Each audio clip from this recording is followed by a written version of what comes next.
Bismillahirrahmanirrahim. Assalamualaikum warahmatullahi wabarakatuh. Perkenalkan, saya Dr. Budi Hermawan dari Fakultas Kedokteran Universitas Muhammadiyah Surakarta. Hari ini kita akan belajar tentang anatomi fisiologi manusia, tentang sistem digestivus atau sistem pencernaan pada manusia. Marilah kita awali dengan bacaan basmalah terlebih dahulu. Bismillahirrahmanirrahim. Rabbi shrah li sadri wa yassir li amri wahlul 'uqdatam min lisani yafqahu qawli. Pertama dulu, pada sistem pencernaan manusia itu nanti ada beberapa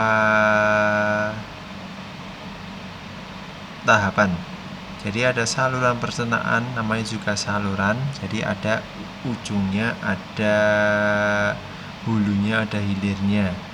Jadi dimulai dari mulut, kemudian dari oesophagus, kemudian dari gaster, kemudian dari usus halus, duodenum, ileum, jejunum, kemudian usus besar atau kolon, dan endingnya adalah di bagian rektum atau anus. Itu namanya saluran. Nah, pada saluran manusia ini namanya juga pencernaan. Apa yang dicerna itu adalah makanan. Semua dari karbohidrat, protein, lemak, vitamin, dan mineral. Nah, untuk semuanya ini dalam pencernaan ini nanti butuh yang namanya kelenjar pencernaan. Kelenjar pencernaan ini nanti ada di mana-mana, ada di kelenjar di bagian mulut atau di bagian ludah. Terus ada di bagian gaster atau bagian lambung ada namanya kelenjar lambung. Ada nanti bagian di daerah duodenum ada namanya kelenjar pankreas. Di bagian hati ada kelenjar hati. Nanti juga ada kelenjar di bagian usus. Nah, dalam prosesnya pencernaan itu ada secara mekanik dan secara kimiawi. Kalau dari mekanik itu adalah pencernaan di mulut, karena ada gigi yang akan mengunyah makanan itu, merobek dan semuanya dihaluskan menjadi satu, menjadi kimus. Kemudian nanti ditambahkan oleh itu zat-zat kimia tadi yang dihasilkan oleh kelenjar-kelenjar pencernaan, sehingga berkumpul menjadi satu, semacam menjadi bola kecil bernama kimus. Kalau penyakit yang berkaitan dengan sistem pencernaan nanti ada yang namanya parotitis, itu kondongan serostomia, itu stomatitis juga, itu sariawan, appendicitis itu usus buntu, diare, konstipasi, susah BAB, dan sebagainya. Kalau dilihat dari gambarnya seperti ini, di bagian mulut itu nanti ada yang namanya lidah. Nah, salurannya ini, saluran di mulut ini nanti dia akan menuju ke oesophagus atau kerongkongan. Nah, untuk membatasi supaya makanan itu tidak masuk ke bagian tenggorokan atau ke bagian laring. Nah, ini ada yang namanya faring nanti. Itu ada yang namanya epiglottis. Nah, ini bisa menutup. Jadi saat seumpama makanan masuk, dia akan menutup sehingga tidak bisa masuk ke dalam tenggorokan.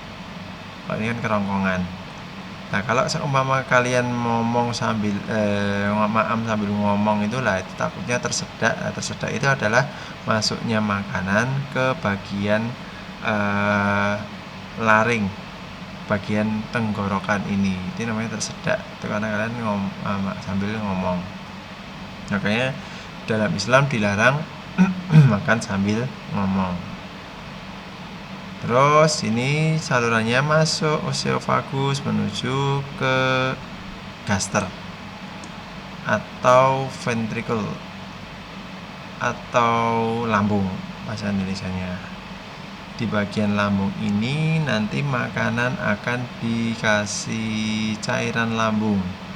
Ini yang paling terkenal adalah HCl atau asam lambung. Nah, asam lambung ini berguna untuk apa toh? Mencerna makanan dan juga mencerna atau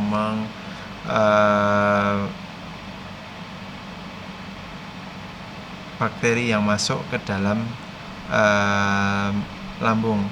Jadi sebagai protektif pertama dimasuk ke dalam mulut. Kan dari sini kan bariernya kurang, meskipun masih ada, tapi kurang efektif. Nah, kalau di lambung ini nanti pakai asam lambung. Setelah itu nanti ada keluar melalui ini usus yang namanya duodenum. Kalau bahasa Indonesia adalah usus 12 jari, karena dia panjangnya cuma sekitar 12 jari, 12 sampai 20 cm, pendek sekali.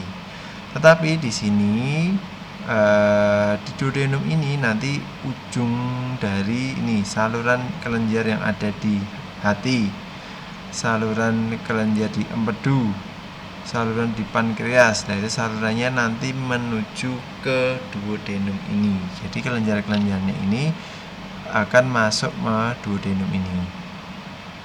Setelah itu nanti ada yang namanya yeyunum, kemudian ileum atau usus halus. Nah, ujungnya itu nanti adalah di kolon. Nah, kolon ini nanti ada kolon ascenden, kolon transversum, ada kolon descenden, kemudian endingnya ini adalah kolon sigmoid, terus rektum keluar. Nah, usus buntu itu di mana? Usus buntu adalah di sini, atau bahasa latinnya adalah appendix. Kalau tadi peradangan berarti appendicitis. Sehingga makanan itu perjalanannya sangat jauh sekali, sehingga paling tidak itu pencernaan itu 2 kali 24 jam. Jadi makanan sampai dicerna sempurna itu kira-kira butuh 2 hari di bagian ini semua. Nah, kalau tiap hari BAB bagaimana? Berarti itu adalah BAB dari 2 hari lalu. Jadi gantian. Jadi prosesnya di sini mengendon dulu di sini sampai 2 sampai 3 jam, sampai 4 jam ada yang bilang seperti itu. Dan turun pelan-pelan di sini. Kemudian nanti akan diserap sari-sarinya. Kemudian sampai sini nanti diserap airnya sampai nanti pembentukan dari feses itu. Kemudian nanti selesai, nanti kalau sudah sampai sini lah itulah akan terasa BAB. Terus akan dikeluarkan dalam bentuk feses. Sehingga prosesnya ini harus bertahap dan harus sempurna supaya penyerapannya juga sempurna dan tidak bentuknya feses juga sempurna. Bagaimana di hari? Berarti di hari itu terjadi gangguan penyerapan. Di sini jalannya cepat banget. Di sini belum sempat, airnya belum sempat diserap, reabsorpsi oleh kolon, dia keluar bersama airnya. Nah, itu adalah di hari karena peristatiknya meningkat.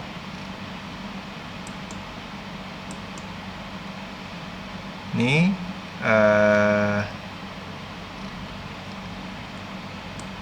terus tadi setelah tahu anatominya dari organ-organnya, ini nanti ada yang namanya kelenjar-kelenjarnya. Nah, kelenjarnya ini ada namanya kelenjar ludah atau salivary gland. Ternyata salivary gland itu ada banyak banget. Ada yang di parotid, di bagian parotis, di sini, di belakang telinga sini, di bawah-bawah sini. Sublingual itu di bawah lidah, submandibular dia ada di bagian mandibula, di bagian rahang. Kemudian masuk ke bagian faring.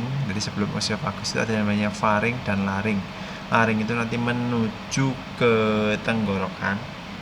Kalau faring ini adalah kerongkongan, nanti menuju ke esophagus. Nah, esofagusnya ini nanti muskulusnya yang istimewa. Nanti yang di bagian sepertiga bawah ini nanti yang dia tidak otot, termasuk otot polos yang tidak sadar. Kalau yang di sini masih otot sadar, sehingga nanti itu untuk refleks muntah. Ini stomach atau lambung itu ada di bagian kiri pada tubuh manusia. Terus nanti dia di dekatnya ada yang namanya liver, besar banget ini. Nah, di liver ini nanti di bagian bawahnya ada yang namanya kantung empedu atau gallbladder. Terus ada pankreas. Nah, pankreas ini nanti kalau ini yang menghasilkan hormon insulin. Terus ada lien juga di sini. Terus ini duodenum, ini jejunum dulu, terus ileum. Jadi itu yang usus halus, usus kecil, small intestine. Terus kolon ascendent, transversum, descendant, terus anus. Ini termasuk large intestine. Nah, di bagian inilah nanti banyak penyerapan airnya. Kalau penyerapan nutrisi di mana? Di bagian usus halus. Sebelumnya di mulut itu ada yang namanya gigi. Gigi itu ada gigi seri, gigi taring, gigi geraham depan, atau kalau bahasa Latinnya ini adalah incisivus, caninus, molar, premolar 1, premolar 2, molar 1, molar 2, molar 3. Sehingga totalnya 1, 2, 3, 4, 5, 6, 7, 8, 16 untuk atas, 16 untuk bawah. Jadi kalau gigi yang sempurna adalah 32. Kalau gigi anak-anak berapa? Gigi anak-anak ini 1, 2, 3, 4, 5. Jadi 10, bawahnya 10, jadi 20. Ini apa tahu ini? Nah, ini adalah amandel atau tonsil untuk fungsinya untuk imunitas tubuh. Kalau ini adalah uvula. Lah, uvula ini nanti yang kalau seumpama kalian nggak sengaja memegang ini, lah itu menjadi refleks muntah.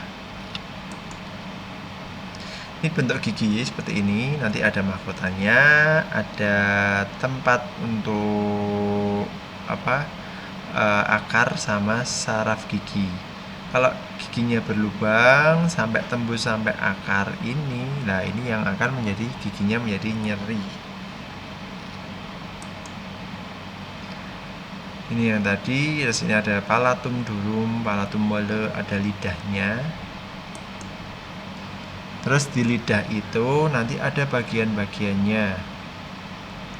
Nah, yang titik-titik ini adalah bagian lidah yang ada saraf perasanya. Jadi di lidah itu ada saraf reseptor untuk perasa, juga ada reseptor untuk somatik atau nyeri. Sehingga tidak semua rasa itu dirasakan dengan cuma rasa. Kayak pedas itu sebenarnya tidak ada rasa untuk mengidentifikasi reseptor rasa pedas, itu tidak ada. Sehingga nanti perlu indera somatik.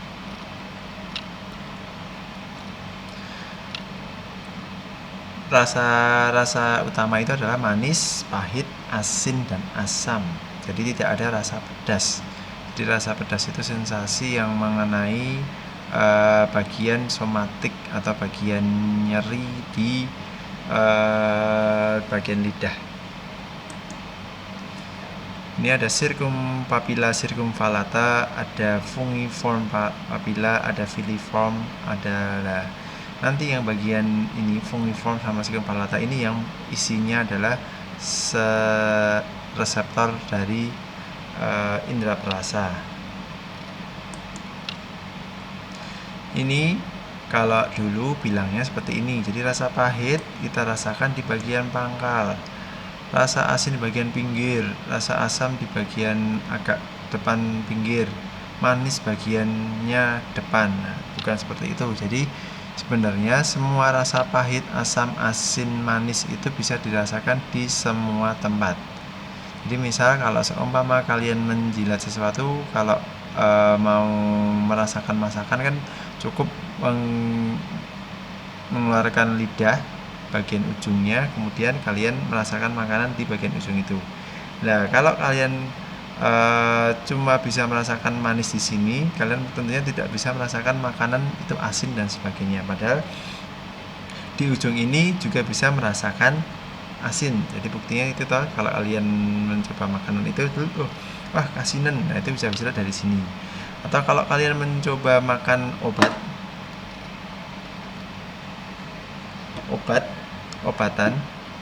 obat-obatan itu kan kadang rasanya pahit. Itu kan kalian bisa rasakan dengan ujung lidah itu, rasanya pahit sudah bisa kelihatan. Jadi untuk teori yang sekarang, semua rasa itu bisa dirasakan di semua tempat. Jadi manis bisa dirasakan di sini, bisa di sini, bisa di sini, semuanya. Pahit tidak hanya di pangkal tapi juga bisa dirasakan di ujung lidah. Terus setelah di mulut, sekarang di bagian lambung. Nah, di bagian lambung itu nanti secara histologis bentuknya berbeda. Jadi sangat tebal, sangat terlindungi. Sehingga kenapa? Karena lambung ini nanti akan mengeluarkan lendir atau mengeluarkan cairan asam sangat jadi mengeluarkan asam klorida dan zat yang khas, sehingga ini memerlukan suatu lapisan yang tebal, yang kuat, yang tidak boleh bocor. Nah, kalau bocor gimana? Itu akan menyebabkan luka pada lambung. Nah, itu akan melukai lambung. Nah, sama Allah sudah dibikin sedemikian rupa. Ini ada yang namanya sphincter atau pintu masuknya, terus ada sphincter pintu keluar. Jadi gara-gara ada dua sphincter ini, muskulus ini, cairan lambung tidak bisa masuk ke oesophagus, tidak bisa masuk ke duodenum karena sudah dicegah oleh muskulus ini. Sehingga kalau pada saat kita makan itu otomatis nanti cairan lambung itu akan keluar dengan sendirinya. Terus bagaimana kalau orang mah itu, kalau ada gangguan namanya gangguan asam lambung. Nah, jadi manusia itu sama Allah memang sudah dibikin sempurna. Jadi ada yang namanya alarm tubuh sendiri. Jadi kalau nanti pagi atau siang atau malam pas kalian makan, itu dia otomatis akan keluar. Nah, kalau dalam waktu jangka lama itu otomatis sudah keluar sendiri. Nah, tiba-tiba kalian lupa makan atau tidak mengisi makanan. Nah, padahal asam lambungnya sudah keluar. Nah, itu yang akan menyebabkan nyeri pada lambung yang namanya gastritis atau karena asam lambungnya meningkat. Nah, bagaimana kalau pencegahannya? Jadi ada beberapa orang yang sangat sensitif seperti itu. Nah, itu harus makan tapi sedikit tapi sering, supaya mencegah. Kalau di sini ada isinya makanan, otomatis kan asam lambung akan mencerna makanan tersebut. Kalau nggak ada, dia akan menyebabkan nyeri di bagian lambung. Setelah itu ini langsung usus besar ya. Jadi harusnya duodenum dulu baru usus halus, terus ini sudahlah. Ini usus besarnya. Nah, usus besarnya itu bentuknya seperti ini. Nah, ini nanti ada yang namanya kolon ascendent, kolon transversum, ada kolon descendent. Terus ini bagian rektumnya. Ini penghubungnya. Jadi memang dibentuk seperti ini, memang bentuknya janjot-janjot. Jadi memang gerakan peristatik pelan-pelan seperti itu. Fungsinya usus yang memiliki diameter lebih besar dari usus halus, bentuknya U, menyerap air selama proses pencernaan, dihasilkannya vitamin K, membentuk massa feses mendorong sisa makanan hasil pencernaan keluar dari tubuh pengeluaran feses.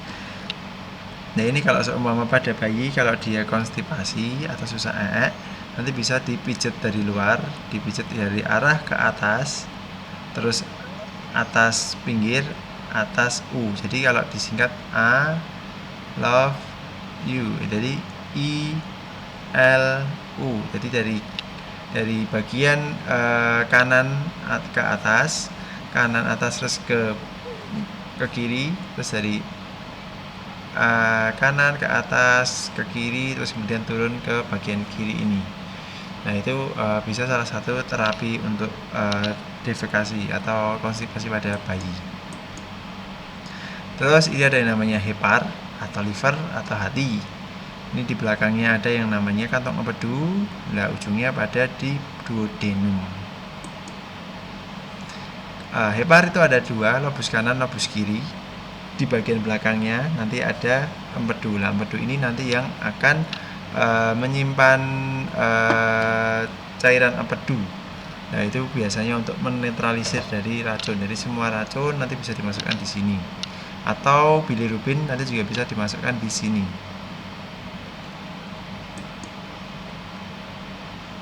Terus pertama-tama pencernaan dilakukan oleh mulut. Terus secara mekanik yaitu mengunyah makanan menggunakan gigi. Dan pencernaan kimiawi yaitu ada yang namanya enzim amilase atau petialin yang amilase berfungsi mengubah makanan dalam mulut yang mengandung karbohidrat amilum menjadi gula sederhana atau maltosa.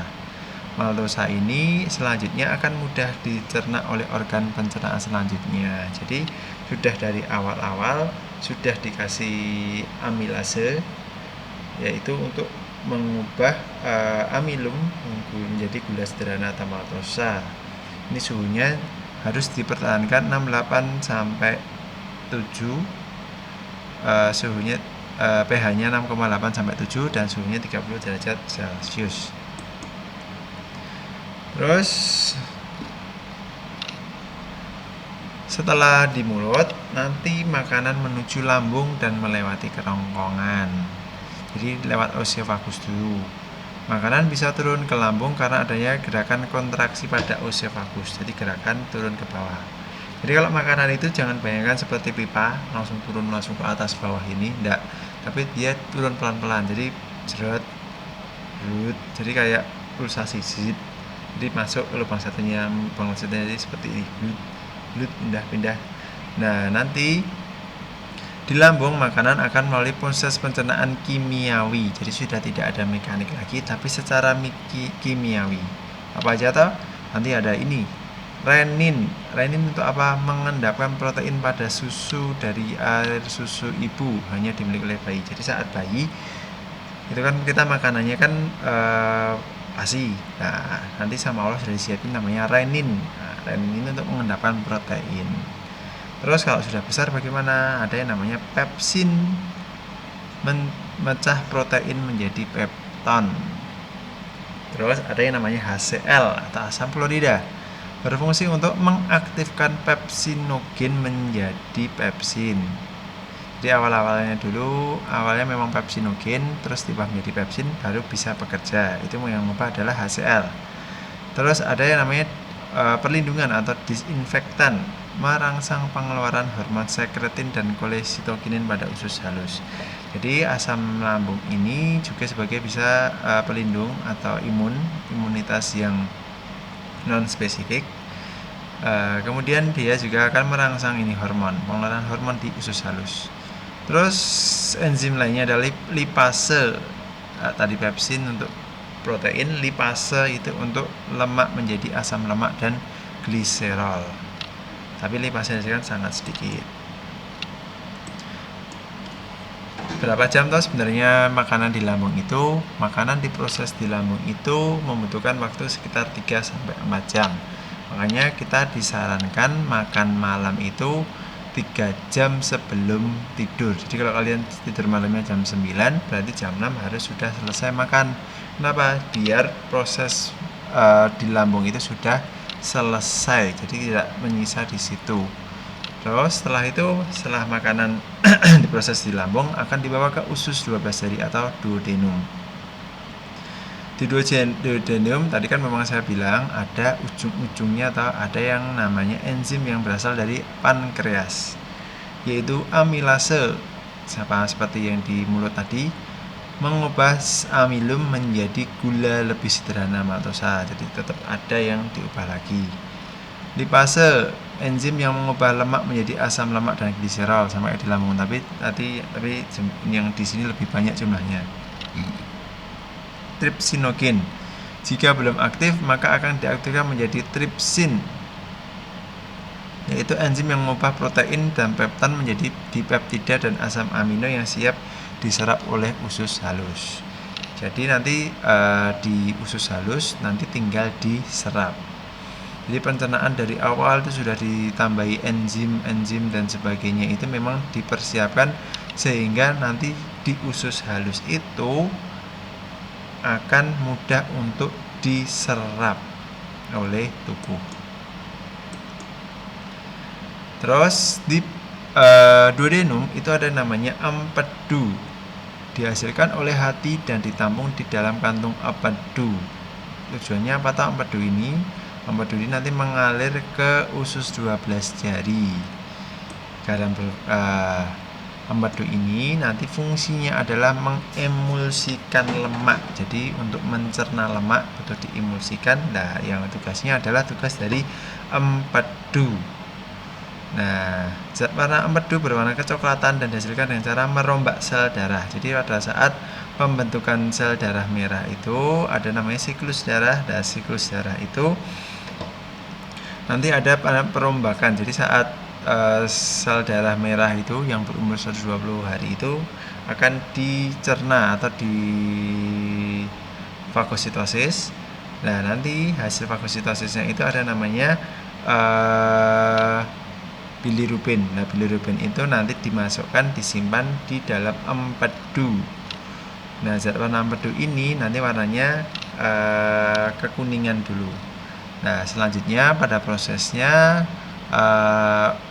bilirubin itu nanti harus diekskresikan. Nah, ekskresikannya itu nanti bisa melalui feses, bisa melalui urin. Nah, kalau di feses dia akan memberikan warna coklat pada feses karena akibat dari zat warna dari empedu ini. Jadi kalau seumpama ada orang yang batu empedu, nah kalau ada batu empedu berarti dia akan susah mengemulsikan lemak, atau sudah kalau sama batu empedunya nggak bisa dihancurkan, terus harus terpaksa empedunya harus diambil. Nah, dia sudah harus membatasi konsumsi lemaknya karena fungsi dari empedunya sudah tidak ada. Selanjutnya setelah di duodenum itu makanan akan dibawa ke usus halus. Di usus halus pencernaan kimiawi melibatkan berbagai enzim. Ada karbohidrat dicerna menjadi glukosa. Jadi tadi setelah disiapkan supaya lebih sangat sederhana, nanti tetap ada enzim-enzimnya. Karbohidrat dicerna menjadi glukosa, lemak akan dicerna menjadi asam lemak dan gliserol. Terus protein diubah menjadi asam amino. Nah, dalam bentuk glukosa, asam lemak, gliserol, asam amino ini barulah bisa dicerna atau diserap oleh usus halus. Jadi pada usus 12 jari seluruh proses pencernaan karbohidrat, lemak dan protein diselesaikan.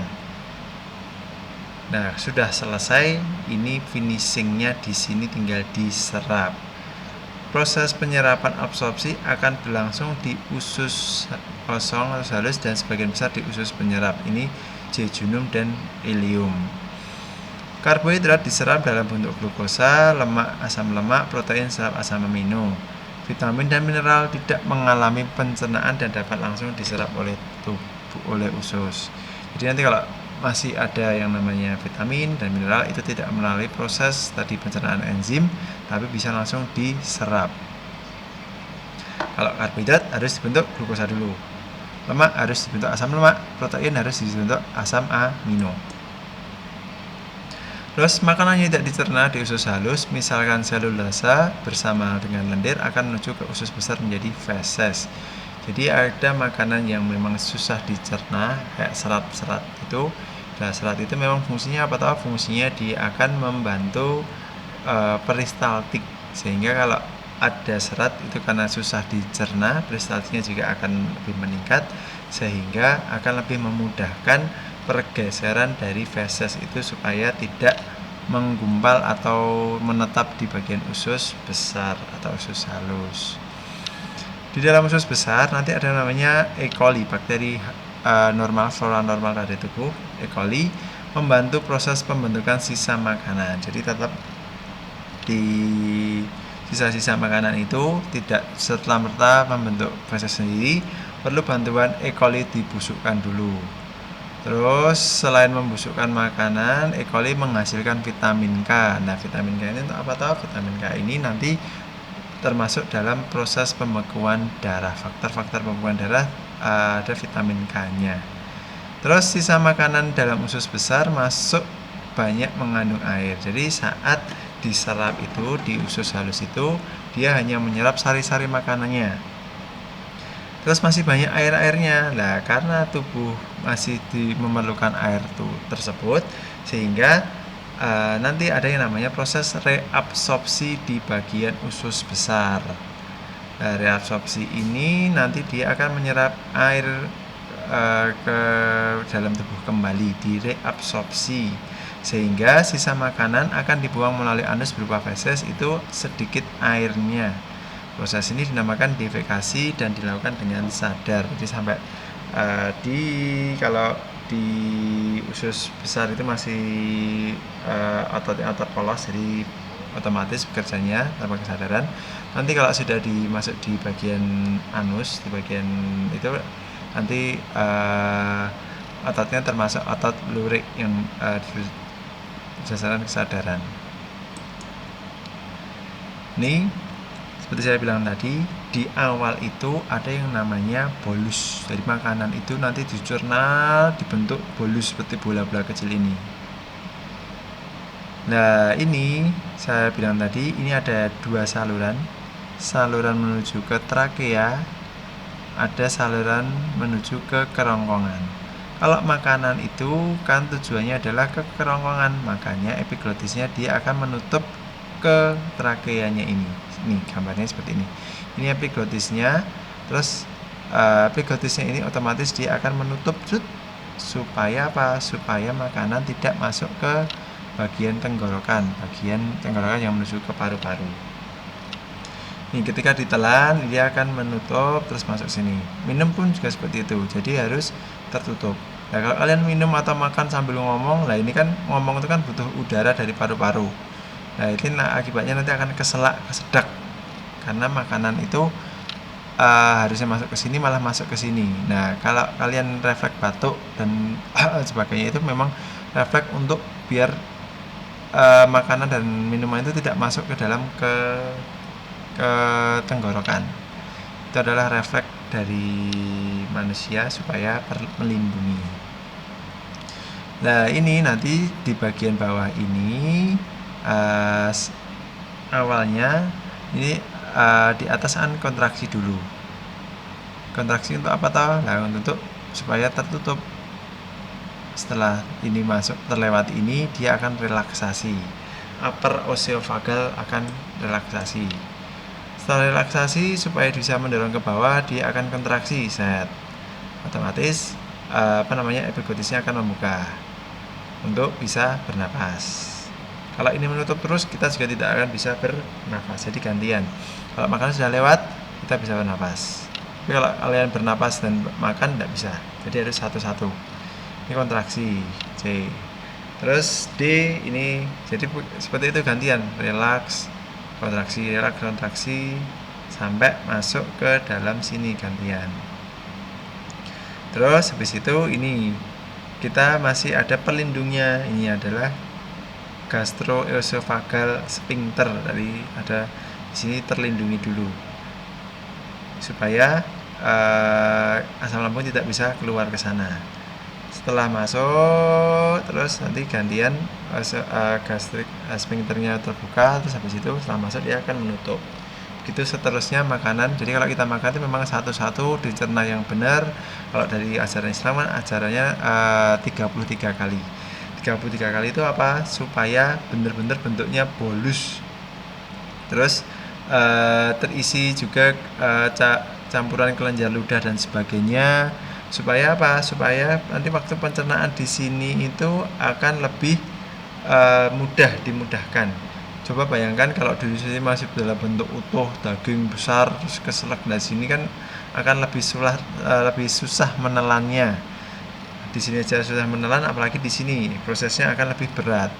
Nah, oleh karena itu ada penelitian yang bilang kalau kalian makan ini mengunyah 33 kali sempurna dan bolusnya dengan sempurna, terus tugasnya ini lambungnya sempurna sehingga memudahkan tugas lambung, tugas usus halus, usus besar. Nah itu nanti yang akan penyerapan juga akan sempurna. Kalau penyerapan sempurna itu akan lebih sedikit penumpukan dari lemak. Jadi kalau orang yang menelan yang bagian di sini ini saat mekaniknya ini sempurna, biasanya tubuhnya lebih kurus dibanding orang yang makanannya cepat-cepat ke susu atau cepat masuk. Itu yang karena di sini sudah tidak sempurna, di sini lebih lama mengendon. Kalau lama mengendon otomatis kan lebih lama diserap penyerapannya lebih lama. Coba bayangkan kalau sudah sempurna, dia berjalan dengan lancar, terus penyerapannya cukup 1-2 jam. Kalau nggak sempurna kan harus ditunggu dulu sampai ini benar-benar hancur lebur sampai 3-4 jam baru bisa mengalir. Nah kan lebih banyak yang diserap lemaknya, terutama nanti akan menyebabkan penumpukan lemak. Ini gambarannya kira-kira seperti ini. Kelenjar ludah membantu tadi, kelenjar ludah. Terus makanan berupa kompleks, terus tadi di maltosa tadi diubah menjadi gula sederhana. Terus sudah masuk sini, sampai sini ini ada pemberitahuan kepada insulin. Insulin memberitahu hati untuk menyimpan glukosa dalam bentuk glikogen. Glukagon memberitahu hati untuk mengubah glikogen menjadi glukosa. Jadi dalam ini, jadi nanti bersiap-siap nanti sebelum glukosa. Terus ini kan nanti waktu saat di sini kan di usus halus itu kan glukosanya akan diserap. Nah, otomatis diserapkan menuju darah dulu. Gula darahnya akan meningkat. Nah, kalau gula darah meningkat, otomatis insulin akan keluar. Kalau insulin keluar, nah insulin itu nanti memberitahukan kepada hepar supaya gulanya ini nanti disimpan dalam bentuk glikogen dari cadangan gula yang ada di hepar. Bisa juga cadangan gula di otot. Jadi glikogen itu bisa glikogen di hati, bisa glikogen di otot. Kalau seumpama kalian kelaparan dan butuh itu nanti glukagon gantian. Nah, ketika darah rendah, pankreas mengirimkan hormon glukagon ke hati. Jadi pankreas itu ada sel beta dan sel alfa. Sel beta nanti menghasilkan insulin, sel alfa menghasilkan glukagon. Fungsinya berkebalikan. Kalau glukagon saat gula darah rendah akan mengubah glikogen cadangan tadi menjadi gula. Terus nanti ada enzimnya. Di dalam enzim itu memotong rantai-rantai gula sederhana. Jadi tadi prosesnya sudah selesai di sini tinggal finishing, tinggal diserap. Karbohidrat sudah dalam bentuk glukosa, tadi lemak dalam bentuk gliserol, menjadi asam amino tadi. Ini kira-kira seperti ini pada kalau secara garis besar. Jadi nanti ada getah pankreas, ada asam bikarbonat. Gunanya apa toh? Lah kan lambung kan tadi isinya H+, tapi tetap ada sesuatu asam yang masuk. Nah, itu perlu dinetralkan oleh getah pankreas ini, natrium bikarbonat, menetralkan asam lambung. terus ini enzim dan sebagainya, nanti silakan dibaca. Nah, ini glukosa, asam amino, vitamin dan mineral air ini masuk ke usus halus, terus ke vena porta, ke pembuluh darah.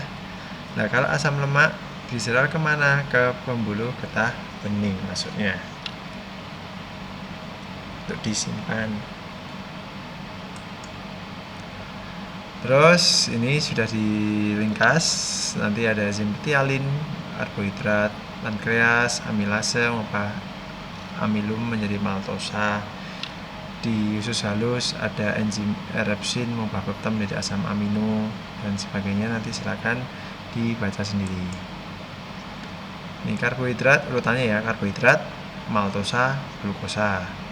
Lemak ada garam empedu yang dihasilkan oleh empedu tadi, terus diemulsi, terus ada lipase, setelah ada lipase menjadi asam lemak dan gliserol. Ini maltosa dan sukrosa. Maltase, ase. Protein dari tripsin menjadi polipeptida yang kecil, peptida terus menjadi asam amino. Protein, polipeptida, peptidase dan menjadi asam amino. Sehingga glukosa, asam lemak, gliserol, asam amino ini yang bisa diserap oleh pembuluh darah, oleh usus halus. Ini seperti ini gambarannya. Penggunaan store in triglyceride in fat cell dan sebagainya. Terus ini pada pembentukan energinya. Jadi energi itu nanti bisa melalui ini menggunakan energi dari glukosa, energi dari lemak, terus protein. Jadi semua bisa. Tapi energi yang paling besar adalah dari lemak karena 9 kalori. Kalau dari glukosa itu, dari karbohidrat itu kira-kira 4 kalori. Kalau protein kalau nggak salah 3. Jadi memang lebih besar kalau penggunaan energi menggunakan lemak. Jadi kalau olahraga disarankan olahraga yang untuk membakar lemaknya. Ini seperti ini tadi ringkasannya. Di hidrolisis pati menjadi polisakarida, maltosa di lambung. Terus jika betialin, terus di hati masuk dalam aliran darah diubah menjadi glikogen jika di hati, jika terdapat kelebihan glukosa. Jadi nanti bisa disimpan di hati, bisa disimpan di otot. Ini makanan, tepung, maltosa dan sebagainya. Obat pun juga demikian, nanti juga akan diserap di, ada yang obatnya diserap di lambung, bisa diserap di di usus halus. Ini protein, terus ini lemak, sebagian besar disimpan dalam jaringan adiposa, terus sisanya diekskresikan melalui ginjal, paru-paru, lemak. Ini kalau seumpama ada penyakit, nah ini nanti colitis ulceratif, terus ada yang namanya terikat di sini, ini adesi, jadi mengecil dan sebagainya. Nah ini kalau ini appendicitis, usus halusnya, usus buntunya mengalami peradangan.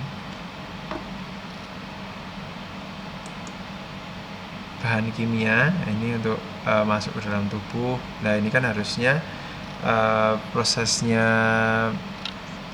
imun pertama kali kan memang di lambung itu ya, di mulut juga ada sih, di mulut sedikit, lambung itu yang paling banyak asam lambung itu. Terima kasih.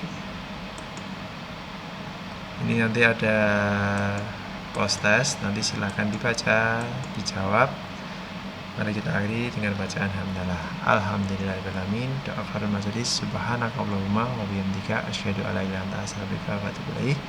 Semoga bermanfaat. Wassalamualaikum warahmatullahi wabarakatuh.